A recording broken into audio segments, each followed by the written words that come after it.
Girl achiever trader சார்பாக நம்ம subscriber viewers எல்லாருக்கும் வணக்கம். எல்லோரும் நல்லா இருக்கீங்களா? நல்லா இருக்கீங்கன்னு நம்புகிறேன். இந்த வீடியோவில் நம்ம இந்த ஜிஎஸ்டி கட் பண்ணதுனால எந்தெந்த செக்டாரில் இருக்க அதாவது ஃபண்டமெண்டலி ஸ்ட்ராங்கான அண்ட் நல்ல க்ரௌத் இருக்கக்கூடிய ஸ்டாக்கை நம்ம இந்த வீடியோவில் பார்க்க போகிறோம்.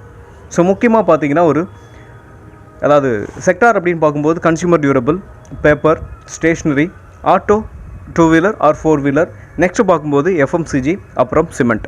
ஸோ இந்த மாதிரியான ஸ்டாக்குக்கெலாம் ஜிஎஸ்டி குறைச்சிருக்காங்க. ஸோ இந்த செக்டாரில் இருக்க ஸ்டாக்குலாம் நிறையா பெனிஃபிட் அடைகிறதுக்கான வாய்ப்புகள் இருக்குது. நிறையா ஸ்டாக் பெனிஃபிட் அடையும். ஸோ அதனால் நம்ம இதில் இருக்க ஸ்டாக்குலாம் நம்ம இப்போ முக்கியமான ஸ்டாக். ஸோ இதிலே பார்த்தீங்கன்னா இப்போ பேப்பர் செக்டார்னு எடுத்துக்கிட்டிங்கன்னா அதில் எந்த ஸ்டாக் வெல் நவுன் ஸ்டாக்கோ ஸோ அதை பார்க்க போகிறோம். ஸோ அதை மட்டும்தான் பார்க்க போகிறோம். அதே மாதிரி இந்த consumer durable stock, cement, FMCG. ஆனால் இந்த வீடியோவில் எல்லா செக்டார்லேயும் இருந்தும் பார்க்க போகிறதில்ல. ஃபஸ்ட்டு இதை ரெண்டாக நம்ம பிரிக்க போகிறோம். ஸோ 2 பார்ட்டாக பிரிக்க போகிறோம். ஃபஸ்ட்டு ஒரு கன்சியூமர் டியூரபிள், பேப்பர், ஸ்டேஷ்னரி. இது மூணும் நம்ம இது வரைக்கும் பார்த்ததில்லை. அதனால இந்த வீடியோவில் நம்ம என்ன பண்ண போகிறோம்னா, ஸோ இந்த 3 செக்டாரில் இருக்கக்கூடிய முக்கியமான ஸ்டாக், அதாவது இந்த ஸ்டாக்கில் இந்த செக்டாரில் இருக்க ஸ்டாக்கில் இதுதான் மோனோபோலி அப்படின்னு சொல்லுவாங்க இல்லையா? ஸோ அந்த மாதிரி ஸ்டாக்கை தான் நம்ம இந்த வீடியோவில் பார்க்க போகிறோம். இது எல்லாமே எஜுகேஷன் பர்பஸ்க்காக. நீங்கள் ட்ரேட் ஆர் இன்வெஸ்ட்மெண்ட் பண்ணணும்னா ஓன் அனாலிசிஸ் பண்ணிவிட்டு இன்வெஸ்ட்மெண்ட் பண்ணுங்கள். நான் செபி ரெஜிஸ்டர் அட்வைசர் இல்லை. உங்களோட ஓன் டிசிஷனை நீங்கள் எடுக்கணும். இது பையோ செல்லோ கான எந்த ஒரு ரெக்கமெண்டேஷனோ இல்லை கால்ஸோ கிடையாது. ஸோ நம்ம வீடியோ உங்களுக்கு யூஸ்ஃபுல்லாக இருந்துச்சுன்னா, நாலேஜ் கொடுத்துருந்துச்சுன்னா லைக் அண்ட் சப்ஸ்கிரைப் பண்ணுங்கள். உங்கள் ஃப்ரெண்ட்ஸுக்கும் ரெஃபர் பண்ணுங்கள். வீடியோ பார்க்கும்போது அப்படியே லைக்கை தட்டி விட்ருங்க. ஸோ இப்போ நம்ம என்ன பண்ணலாம், ஃபஸ்ட்டு ஸ்டாக்கை நம்ம பார்த்துருவோமா? ஃபஸ்ட்டு ஸ்டாக் அப்படின்னு பார்க்கும்போது டாம்ஸ் இண்டஸ்ட்ரீஸ். ஸோ இந்த நோட் புக், உங்களுக்கு எரேசர், ஸ்கெட்சு, ஸோ இந்த உங்களுக்கு ஸ்கூலுக்கு உங்களுக்கு தேவையான மொத்தமே எல்லாமே என்ன பண்ணுறாங்க, ஸ்டேஷனரி என்னென்ன தேவையோ எல்லாத்தையுமே இவங்க A to Z உங்களுக்கு ப்ராடக்ட் பண்ணுறாங்க. ஸோ இந்த இண்டஸ்ட்ரியை எடுத்துக்கிட்டு பார்த்தீங்கன்னா டாம்ஸ் இண்டஸ்ட்ரீஸ் தான் உங்களுக்கு மோனோபோலின்னு சொல்லலாம். ஸோ அந்த அளவுக்கு ஒரு வெல் நவுன் கம்பெனி. ஸோ இந்த ஸ்டாக்கை பொறுத்த வரைக்கும் ஸோ இந்த ஸ்டாக்கோட நம்ம பேராமீட்டர்ஸ்லாம் ஃபஸ்ட்டு பார்ப்போம். ஸோ ஃபண்டமெண்டலி இந்த ஸ்டாக் ஸ்ட்ராங்காக இருக்கா அப்படின்றத பார்த்துருவோம். ஸோ மார்க்கெட் கேபிட்டல் 16,060 கோடி, கரண்ட் ப்ரைஸ் 2,646. ஸோ இதோட ஹை அப்படின்னு பார்க்கும்போது 3,115. இப்போ லோ உங்களுக்கு இப்போ ட்ரேட் ஆகிக்கிட்டு இருக்கிறது 2,092. ஓகே, இந்த ஸ்டாக்கை பொறுத்த வரைக்கும் ஸ்டாக்கோட பிஇ பார்க்கலாம். ஸோ 77.3 ட்ரேட் ஆகிட்டுருக்கு. ஓகே, இந்த பிஇ இந்த ஸ்டாக்குக்கு அண்டர் வேல்யூவா இல்லை ஓவர் வேல்யூவா அப்படின்னு பார்க்கணும். அப்படின்னு பார்த்தீங்கன்னா இண்டஸ்ட்ரி பியோட கம்பேர் பண்ணணும். ஸோ இண்டஸ்ட்ரி பியோட கம்பேர் பண்ணும்போது 29.8 அப்படின்னு இருக்குது. ஸோ இந்த பிஇ இண்டஸ்ட்ரி பியோட கம்பேர் பண்ணும்போது ஹை வேல்யூவில் ட்ரேட் ஆகிட்டுருக்கு அப்படின்றத நம்ம புரிஞ்சுக்கலாம். இன்னொரு விஷயம் அப்படின்னு பார்க்கும்போது இந்த ஸ்டாக்கு ஒரு நல்ல பர்ஃபார்மன்ஸை கொடுத்துக்கிட்டு இருக்கு கண்டினியூவாக. அப்படி இருக்கும்போது ஒரு ஸ்டாக்கோட பிஇ அதிகமாகவே இருந்தாலும் இந்த ஸ்டாக்கு ஒர்த்து அப்படின்றதுனால தான் இந்த கரண்ட் மார்க்கெட் பேஸில் கொடுத்து வாங்குறதுக்கும் மக்கள் தயாராக இருக்காங்க. ஸோ மற்ற பேராமீட்டர்ஸ்லாம் நம்ம பார்க்கும்போது உங்களுக்கு இது தெரிய வரும். ஓகே, நெக்ஸ்ட் அப்படின்னு பார்க்கும்போது நம்ம என்ன பண்ணலாம், ROE. ஸோ ROE அப்படின்னு பார்க்கும்போது 22.3 இருக்குது. நெக்ஸ்ட்டு ROCE 26.2 இருக்குது. ஸோ இந்த செக்டாரில் எவ்வளோ ROEயும் ROCE பர்சன்டேஜும் இவ்வளோ ஹையாக வச்சுருக்க ஒரே ஸ்டாக் எதுன்னு பார்த்தீங்கன்னா டாம்ஸ் தான். ஸோ அதனால தான் நான் இந்த ஸ்டாக்கை உங்களுக்கு ஒரு ஸ்டேஷ்னரி அப்படின்னு எடுத்துக்கிட்டோம்னா A to Z இந்த கம்பெனியில் நம்ம எல்லாமே வாங்கலாம். இன்னொன்று இதோட ப்ராடக்ட்லாம் ரொம்ப நேர்த்தியாக இருக்கும். ஓகே, நெக்ஸ்ட் அப்படின்னு பார்க்கும்போது புக் வேல்யூ பொறுத்த வரைக்கும் 165 ரூபாவில் இருக்குது. ஸோ இது அப்படி பார்க்கும்போது நெக்ஸ்ட் அப்படின்னு பார்க்கும்போது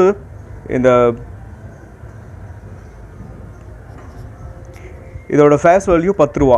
பெக் ரேஷியோ அப்படின்னு பார்க்கும்போது 0.5 தான் இருக்குது. இந்த பெக் ரேஷியோ அப்படின்னா என்ன அப்படின்னு பார்க்கும்போது ப்ரைஸ் டு ஏர்னிங் க்ரௌத் ரேஷியோன்னு சொல்லுவாங்க. அதாவது இந்த ஸ்டாக்கோட வளர்ச்சி, இப்போ இருக்கிற வளர்ச்சி இன்னும் நெக்ஸ்ட் இயர் இருக்குமா இல்லை அதுக்கு அடுத்த இயர் இருக்குமா, தொடர்ந்து இவங்களோட க்ரௌத் எப்படி இருக்கும் அப்படின்றத ஐடென்டிஃபை பண்ணுறது தான் இந்த ரொம்ப முக்கியமான பேராமீட்டரில் இதுவும் ஒன்று, இந்த ப்ரைஸ் டு ஏர்னிங் ரேஷியோ அப்படின்றது. ஸோ இது 1க்குள்ளே இருந்துச்சுன்னா அண்டர் வேல்யூன்னு சொல்லுவாங்க. ஸோ 1 இல்லை 1க்கு மேலே இருந்துச்சுன்னா உங்களுக்கு நார்மலாக ஒரு ஃபேர் வேல்யூன்னு சொல்லுவாங்க.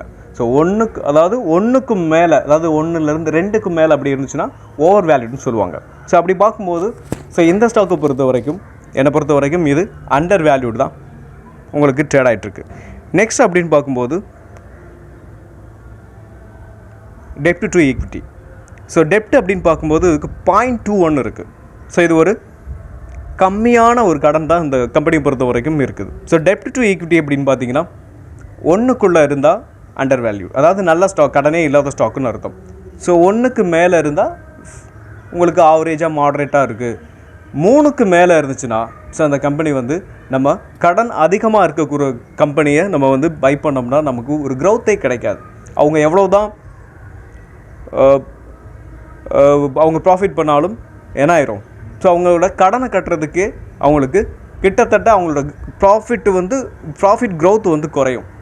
ஸோ அப்படின்றப்ப ப்ராஃபிட் அவங்களால நிறையா பண்ண முடியாது. ஸோ அதனால் அவங்க அவங்களுடைய வளர்ச்சி குறையும். ஓகே, நெக்ஸ்ட் அப்படின்னு பார்க்கும்போது கரண்ட் ரேஷியோ. ஸோ இந்த கரண்ட் ரேஷியோ 2.68 இருக்குது. ஸோ கரண்ட் ரேஷியோ பொறுத்த வரைக்கும் உங்களுக்கு 1லேருந்து 3க்குள்ளே இருக்கணும். ஸோ இது கரெக்டான ஒரு ரேஷியோவில் தான் ட்ரேட் ஆகிட்டுருக்கு. நெக்ஸ்ட் அப்படின்னு பார்க்கும்போது குயிக் ரேஷியோ பொறுத்த வரைக்கும் 1க்கு மேலே எவ்வளோ வேணாலும் இருக்கலாம். ஸோ அப்படி பார்க்கும்போது இந்த ஸ்டாக்குக்கு இதை பேராமீட்டர் பார்க்கும்போது 1க்கு 1.54 இருக்குது. ஸோ இந்த கம்பெனியை பொறுத்த வரைக்கும் ஒரே ஒரு டிஸ்அட்வான்டேஜ் அப்படின்னு பார்த்தீங்கன்னா உங்களுக்கு பிஇ ஹை வேல்யூட ட்ரேட் ஆகிட்டுருக்கு. ஸோ நான் ஒரு சில ஸ்டாக்குலாம் பார்த்துருக்கேன். ஒரு நல்ல க்ரோத் பொட்டென்ஷியலில் இருக்கக்கூடிய ஒரு ஸ்டாக்கோட பிஇ நிறையா ஸ்டாக் எடுத்துக்கு பார்த்தீங்கன்னா அதிகமாக இருக்கும். ஒரு நல்ல க்ரோத் இருக்கக்கூடிய ஒரு ஸ்டாக்குக்கு கண்டிப்பாக அந்த பிஇ கண்டிப்பான்னு சொல்லிட முடியாது. இது எல்லா செக்டாருக்கும் பொருந்தாது. ஒரு சில செக்டாரில் இருக்குது, சில ஸ்டாக்குகளுக்கு மட்டும் இது பொருத்தும். ஓகே, இந்த ஸ்டாக்கோட ஃபண்டமெண்டலி பார்த்தீங்கன்னா என்னை பொறுத்த வரைக்கும் இதுக்கு ஸ்ட்ராங்காக தான் இருக்குது. அதுக்கான ரீசன் நம்ம பார்த்துருக்கோம். ஃபர்ஸ்ட் ROCE, பெக் ரேஷியோ, கடன் ரொம்ப கம்மியாக இருக்க உங்களுக்கு இண்டஸ்ட்ரியில் இதுக்கும், அதாவது கம்பெனியில் இதுக்கும் ஒன்று. ஸோ இப்படி உங்களுக்கு எல்லா ரேஷியோவும் உங்களுக்கு பிஇ ரேஷியோவை தவிர்த்துட்டு பார்த்தோம்னா எல்லாமே நல்லாயிருக்கு. ஓகே, ஃபண்டமெண்டலாக இந்த கம்பெனி ரொம்ப ஸ்ட்ராங். ஓகே, ஃபண்டமெண்டலாக ஸ்ட்ராங்காக இருக்குது. இவங்களோட க்ரௌத் எப்படி இருக்குது, இவங்க எவ்வளோ ரெவென்யூ பண்ணுறாங்க, ஸோ இவங்க வருஷம் இவங்களோட ரெவென்யூ கூடிக்கிட்டே போகுதா, இல்லை அப்படி ரெவென்யூ கூடினாலும் அவங்களோட ப்ராஃபிட் கூடுதா அப்படின்றத நம்ம பார்க்கணும். ஸோ நெக்ஸ்ட் அப்படின்னு பார்த்தீங்கன்னா பேலன்ஸ் ஷீட்டை பார்த்துருவோம். அது பேலன்ஸ் ஷீட்டில் ப்ராஃபிட் அண்ட் லாஸ் அக்கௌண்ட்டாக பார்த்துருவோம். ஓகே, 2020 654 கோடியாக இருந்தது. ஸோ இன்றைக்கி என்ன இருக்குது அப்படின்னு பார்த்தீங்கன்னா அப்படியே என்ன இருக்குது, ட்ரிபிளாக இருக்குது. ஸோ 1913 crore உங்களுக்கு இன்க்ரீஸ் ஆகிருக்கு. ஸோ இவங்களோட சேல்ஸ் ஒரு இன்க்ரீஸ் ஆகிட்டே தான் போகுது. ஒரு வளர்ச்சி பாதையிலே தான் அந்த ஸ்டாக் இருக்குது அப்படின்றத நம்மளால் ஐடென்டிஃபை பண்ண முடியும். நெக்ஸ்ட் அப்படின்னு பார்க்கும்போது ஓகே, அவங்க எவ்வளோ தான் ரெவென்யூ எடுத்தாலும் அவங்களோட ப்ராஃபிட் எந்த அளவுக்கு பண்ணுறாங்க, அதை ப்ராஃபிட்டாக மாற்றுறாங்களா, அப்படியே ப்ராஃபிட்டாக மாற்றினாலும் அந்த ப்ராஃபிட்டும் வளர்ந்துக்கிட்டே போகுதா அப்படின்றத நம்ம பார்க்கணும். ஓகே, நெக்ஸ்ட் அப்படின்னு பார்க்கும்போது அவங்களோட ஆப்ரேட்டிங் ப்ராஃபிட்டை பார்த்தீங்கன்னாவே தெரியும்.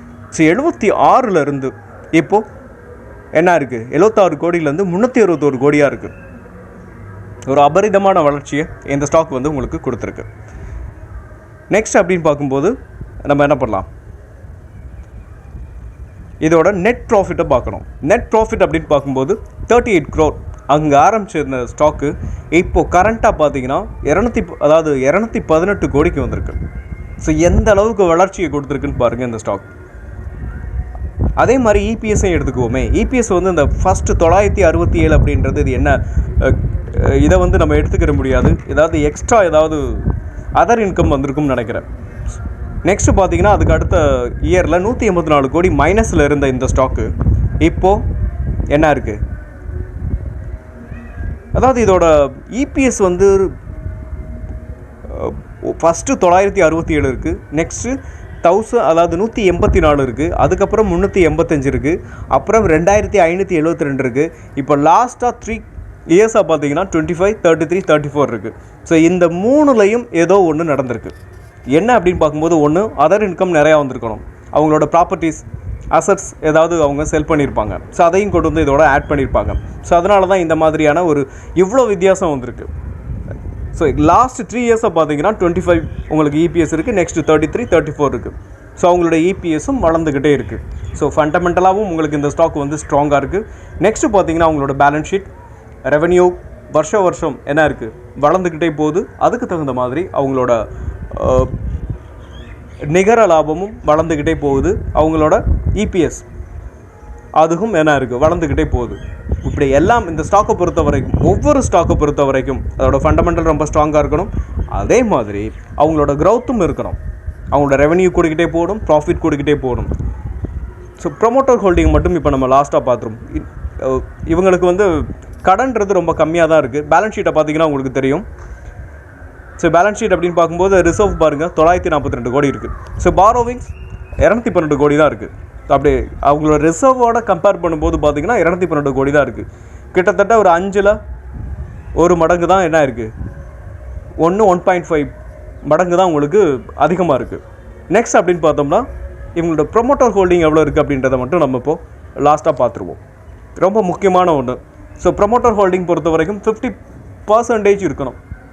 ஒரு வெல் நவுன் கம்பெனி, இந்த கம்பெனி மேலே இந்த ப்ரொமோட்டருக்கு கான்ஃபிடென்ட் இருக்குது அப்படின்றத இதன் மூலயமா நம்ம தெரிஞ்சுக்கலாம்.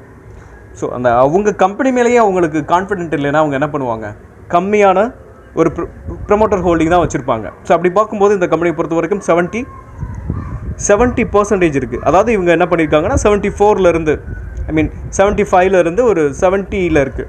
ஸோ ஒரு 5% வந்து இவங்க என்ன பண்ணியிருக்காங்க, செல் பண்ணியிருக்காங்க. ஒரு பெரிய இஷ்யூ இல்லை. நெக்ஸ்ட் அப்படி பார்க்கும்போது எஃப்ஐஐ பார்த்தீங்கன்னா 9.90 9.08 குறைச்சிருக்காங்க. உங்களுக்கு கம்மியான ஒரு அளவில் தான் உங்கள் ப்ராஃபிட் நல்ல இந்த ஷேர் வந்து உங்களுக்கு நல்லா வளர்ந்துருக்கிறதுனால அவங்க ப்ராஃபிட் பண்ணியிருக்காங்க. நெக்ஸ்ட் டிஐயை பொறுத்த வரைக்கும் 15.82 16.24 உங்களுக்கு என்ன பண்ணியிருக்காங்க, இன்க்ரீஸ் பண்ணியிருக்காங்க. ஸோ எந்த ஸ்டாக்கை பொறுத்த வரைக்கும் ஓவராலாக ஒரு சூப்பரான ஒரு கம்பெனி. ஸோ நீங்கள் லாஸ்ட் ஒரு ஷார்ட் டேர்முக்கு நீங்கள் இந்த ஸ்டாக்கை வந்து எடுத்துகிட்டு போகிறத பற்றி நீங்கள் யோசிக்கலாம். ஒரு சூப்பரான ஒரு கம்பெனி அப்படின்றத நம்ம இதன் மூலமாக தெரிஞ்சுக்கலாம். ஓகே, நெக்ஸ்ட் நம்ம பார்க்க போகிற ஸ்டாக் உங்களுக்கு consumer durable stock Blue Star Limited. இந்த ப்ளூ ஸ்டார் லிமிடெடை பொறுத்த வரைக்கும் இவங்க தான் மார்க்கெட் லீடர். ஸோ இவங்க தான் மோனோபோலின்னு சொல்லலாம். ப்ளூ ஸ்டாரை பொறுத்த வரைக்கும் இவங்களோட மார்க்கெட் கேபிட்டல் 39,961 கோடி. Current price 1944. ஹை வந்து 2420 வரைக்கும் போயிருக்கு. ஆனால் இப்போ ட்ரேட் ஆகிட்டு இருக்கிறது 1521. ஸ்டாக்கோட பிஇ 74.8. இந்த பிஇ வந்து உங்களுக்கு இண்டஸ்ட்ரி பியோட நம்ம கம்பேர் பண்ணும்போது 55.8 இருக்குது. ஸோ உங்களுக்கு 55.8ஓட கம்பேர் பண்ணும்போது, இண்டஸ்ட்ரி பியோட கம்பேர் பண்ணும்போது இது வந்து கொஞ்சம் ஹையாக தான் இருக்குது. ஸோ நம்ம ஆல்ரெடி பார்த்த அதே ரூல் தான் இதுக்கும் உங்களுக்கு பொருந்தும். நெக்ஸ்ட் அப்படின்னு பார்க்கும்போது இவங்களோட புக் வேல்யூ 149. ஸோ இவங்களோட ஆர்ஓசிஇ பாருங்கள் 26.2 இருக்குது. ஸோ ஆர்ஓஇ 20 இருக்குது. அதாவது 15 அபோவ் இருந்தாலே ஒரு கம்பெனி வந்து வெல் நவுன் கம்பெனி அப்படின்றத நம்ம புரிஞ்சுக்கலாம். இது 26.2 இருக்குது, ஆர்ஓசிஇ 20 இருக்குது. ஸோ நெக்ஸ்ட்டு பார்க்கும்போது இந்த செக்டாரில் இவ்வளோ ஆர்ஓசிஇ ஆர்ஓஇ பர்சன்டேஜ் வச்சுருக்கிறது இந்த கம்பெனி மட்டும்தான்.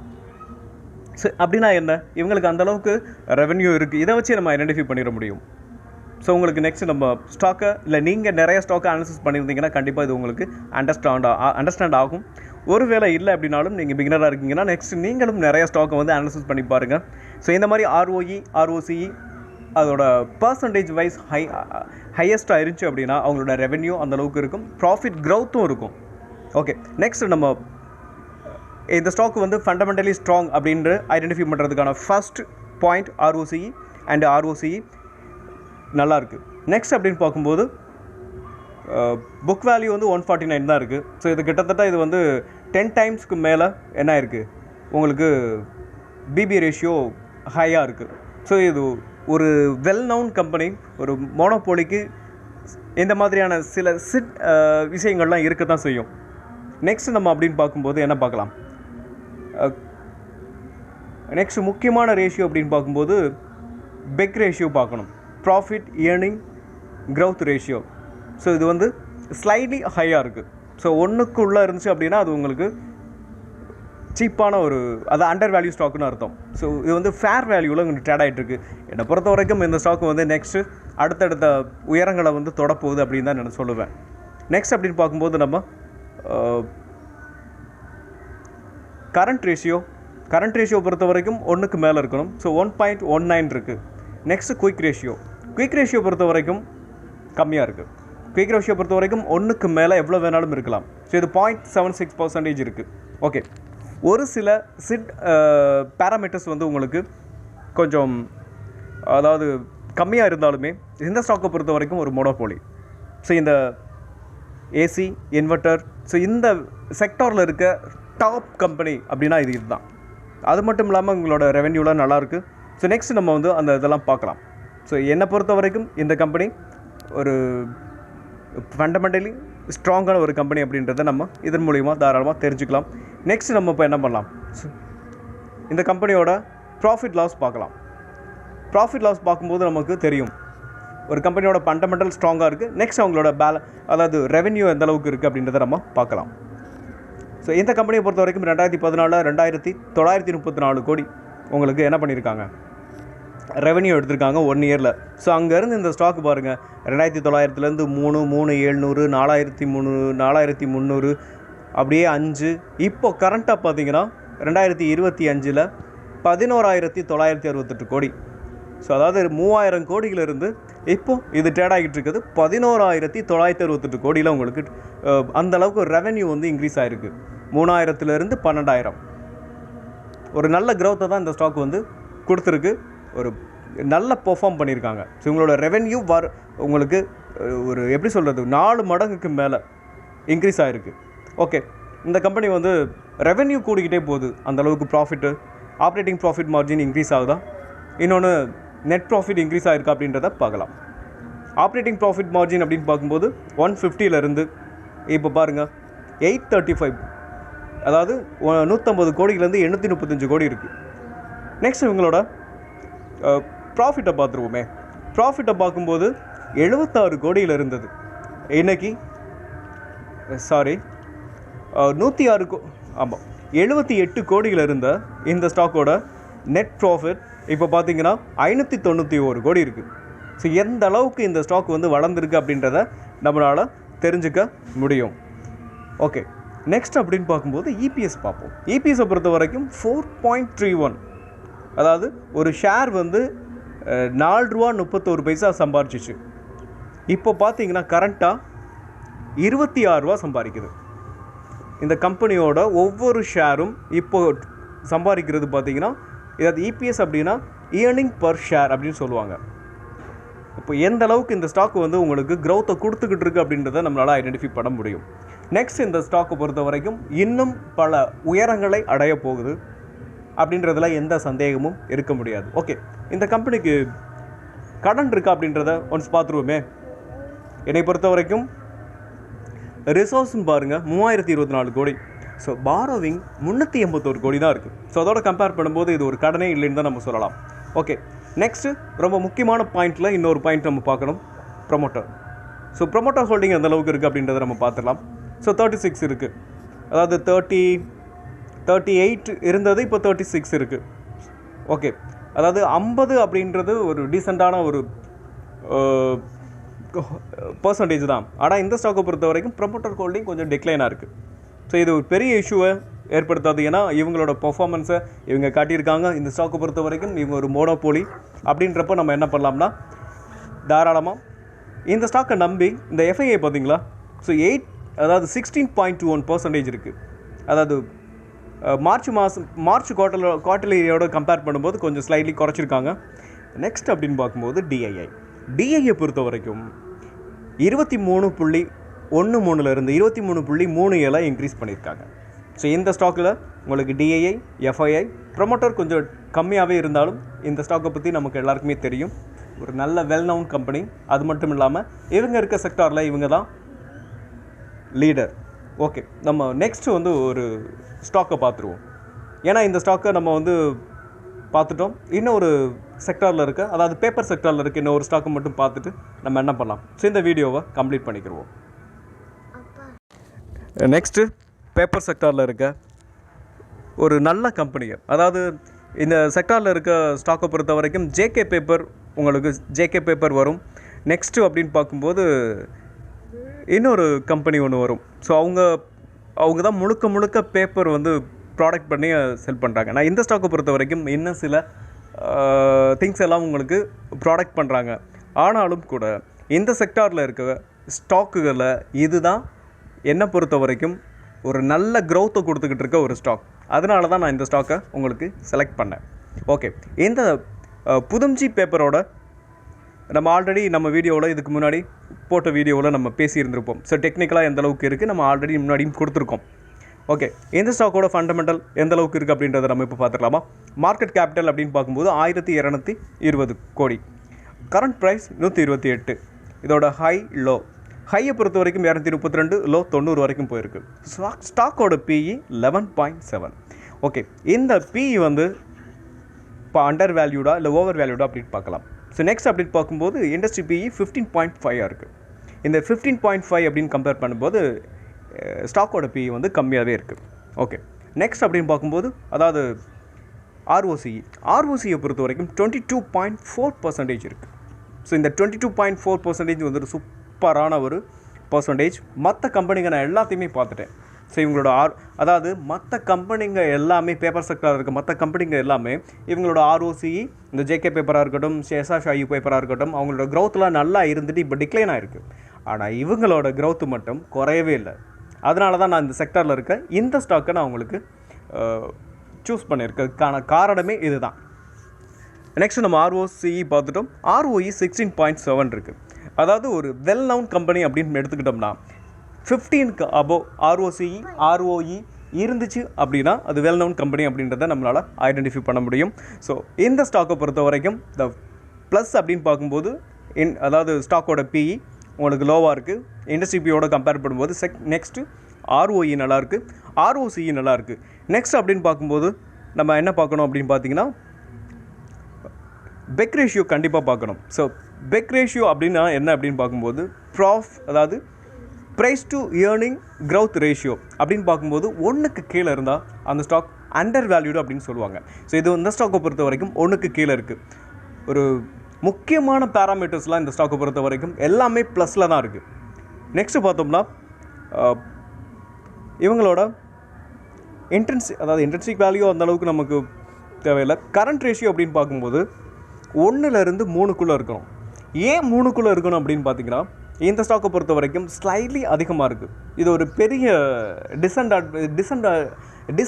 அட்வான்டேஜ் இல்லை என்னை பொறுத்த வரைக்கும். இந்த ஸ்டாக்கை பொறுத்த வரைக்கும் இந்த கரண்ட் ரேஷியோ அப்படின்னா எதை ஐடென்டிஃபை பண்ணுது அப்படின்னா ஒரு கம்பெனிக்கிட்ட அவங்களோட கேஷாக நிறையா இருக்குது அப்படின்னா அந்த கேஷ் என்ன பண்ணணும், அவங்க ஒரு கம்பெனியாக இருக்கட்டும் அந்த கம்பெனி என்ன பண்ணணும், அந்த பணத்தை வச்சு இன்னும் அந்த கம்பெனியை எக்ஸ்பேண்ட் பண்ணுறதுக்கோ இல்லை அந்த கம்பெனியோட வளர்ச்சி பாதையில் எடுத்துகிட்டு போகிறதுக்கான ஏதாவது ஒன்று செய்யணும். அந்த பணத்தை சும்மாவே வச்சுருந்தா அந்த கம்பெனிக்கு அது நட்டம்தான் இல்லையா? ஸோ அதைத்தான் இந்த கரண்ட் ரேஷியோ உங்களுக்கு சொல்லும். ஸோ 1லேருந்து 3 அப்படின்றது இந்த ரேஷியோ தான். ஸோ 3க்கு ஸ்லைட்லி அதிகமாக இருக்குது, அவ்வளோதான். So no issue. நெக்ஸ்ட் அப்படின்னு பார்க்கும்போது என்ன பார்க்கணும், quick ratio. So quick ratio பொறுத்த வரைக்கும் 1.8, 1க்கு மேலே எவ்வளோ வேணாலும் இருக்கலாம். ஸோ இது எதுக்காக இந்த குயிக் ரேஷியோ அப்படின்னு பார்க்கும்போது ஒரு கம்பெனியோட ஷார்ட் டேர்ம் கடனை அடைக்கிறதுக்கான அவங்களோட அதாவது ஒரு வருஷம் உடனடியாக அவங்களோட பணமாக மாற்றக்கூடிய சொத்துக்களை இந்த குயிக் ரேஷியோவில் அளப்பாங்க. அப்படி பார்க்கும்போது 1க்கு மேலே எவ்வளோ வேணாலும் இருக்கலாம். அப்படி இருந்துச்சுன்னா அவங்களோட ஷார்ட் டேர்ம் பாரோவிங்ஸு அவங்களால அடைக்கக்கூடிய கேப்பபிலிட்டி இருக்குது அப்படின்றத இதன் மூலமாக நம்ம தெரிஞ்சுக்கலாம். ஓகே, குயிக் ரேஷியோ பொறுத்த வரைக்கும் 1.82 இருக்குது. சூப்பர். ஸோ இந்த ஸ்டாக்கை பொறுத்த வரைக்கும் நம்ம பார்த்த பேராமீட்டர்ஸ், முக்கியமான பேராமீட்டர்ஸ் எல்லாமே சூப்பராக இருக்குது. ஸோ அதனால தான் நான் இந்த கம்பெனியை பொறுத்த வரைக்கும் இந்த பேப்பர் செக்டாரில் இருக்க இந்த கம்பெனியை நான் உங்களுக்கு சூஸ் பண்ணேன்.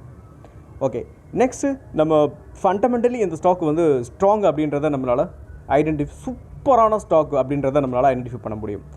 நெக்ஸ்ட்டு என்ன பண்ணணும் அப்படின்னா நம்ம இவங்களோட ப்ராஃபிட் லாஸ் அக்கௌண்ட்டாக ப்ராஃபிட் லாஸை நம்ம பார்த்துடலாம். ஸோ 2015 ஆரம்பித்த இந்த அதாவது 2015 தான் இங்கே அப்டேட் ஆகிருக்கு ஸ்க்ரீனரில். ஸோ 2016 469 கோடியாக இருந்தது, இன்றைக்கி 809 கோடியாக இருக்குது. ஸோ ஒரு க்ரௌத்தை இந்த ஸ்டாக்கை பொறுத்த வரைக்கும் கொடுத்துக்கிட்டே தான் வந்திருக்கு. கிட்டத்தட்ட என்ன இருக்குது, ஸோ டபுளாக இருக்குது. ஸோ இவங்களோட ரெவென்யூ உங்களுக்கு இன்க்ரீஸ் ஆகிருக்கு. அதுக்கு தகுந்த மாதிரி அவங்க ப்ராஃபிட்டை இன்க்ரீஸ் பண்ணியிருக்காங்களா அப்படின்றத நம்ம இப்போ பார்த்துடலாம்.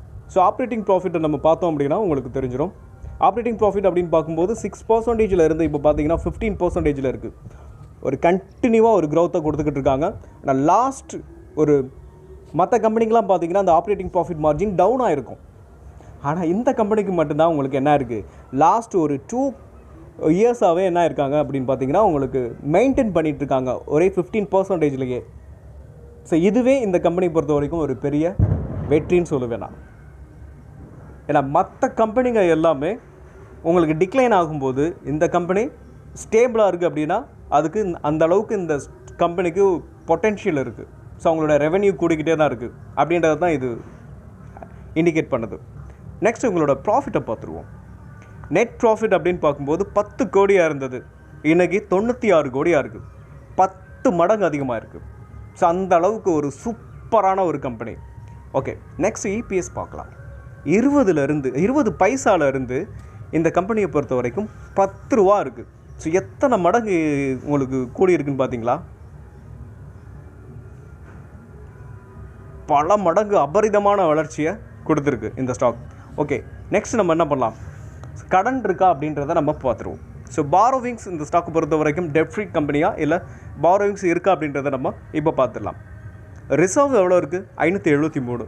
பாரோவிங்ஸ் 14 கோடி தான் இருக்குது. ஸோ இதோட கம்பேர் பண்ணும்போது இந்த ஸ்டாக் வந்து ஆல்மோஸ்ட் டெட் ஃப்ரீ கம்பெனி அப்படின்றத நம்மளால் ஐடென்டிஃபை பண்ண முடியும். நெக்ஸ்ட் ஒரு முக்கியமான பேராமீட்டர் இன்வெஸ்டர்ஸ். ப்ரமோட்டர் எவ்வளோ வச்சுருக்காங்க அப்படின்றத நம்ம இப்போ பார்த்துலாமா. 71.56% வந்து வச்சுருக்காங்க. ஸோ ஒரு சூப்பரான ஒரு பர்சன்டேஜ் தான் உங்களுக்கு ப்ரமோட்டர் வச்சுருக்காங்க. நெக்ஸ்ட் அப்படின்னு பார்க்கும்போது எஃப்ஐஐ பொறுத்த வரைக்கும் 1.14% வச்சுருக்காங்க. டிஐஐ இதில் இல்லை, 0.1% வச்சுருக்காங்க. ஸோ நெக்ஸ்ட் அப்படின்னு பார்க்கும்போது பப்ளிக் 27 வச்சுருக்காங்க.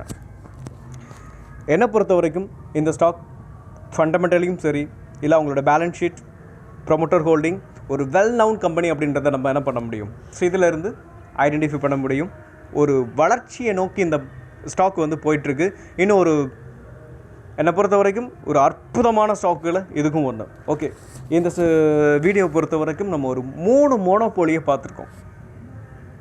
ஸோ என்னை பொறுத்த வரைக்கும் இந்த ஸ்டாக்கு தான் பேப்பர் செக்டாரில் இருக்க மோனோபோலினே நான் சொல்லுவேன்.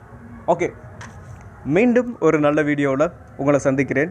அப்புறம் நம்ம சப்ஸ்கிரைபர் கேட்ட ஸ்டாக்கை வந்து நான்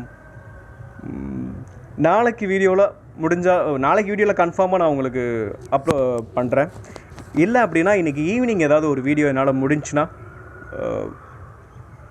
நம்ம சப்ஸ்கிரைபர் ஸ்டாக்குக்கு மட்டுமே தனியாக ஏதாவது வீடியோ பண்ண முடியுமான்னு பார்க்குறேன். இருந்துச்சுன்னா நான் கண்டிப்பாக உங்களுக்கு வீடியோ அப்லோட் பண்ணுறேன். மீண்டும் ஒரு நல்ல வீடியோவில் உங்களை சந்திக்கிறேன். அதுவரை நன்றியும் அன்பும்.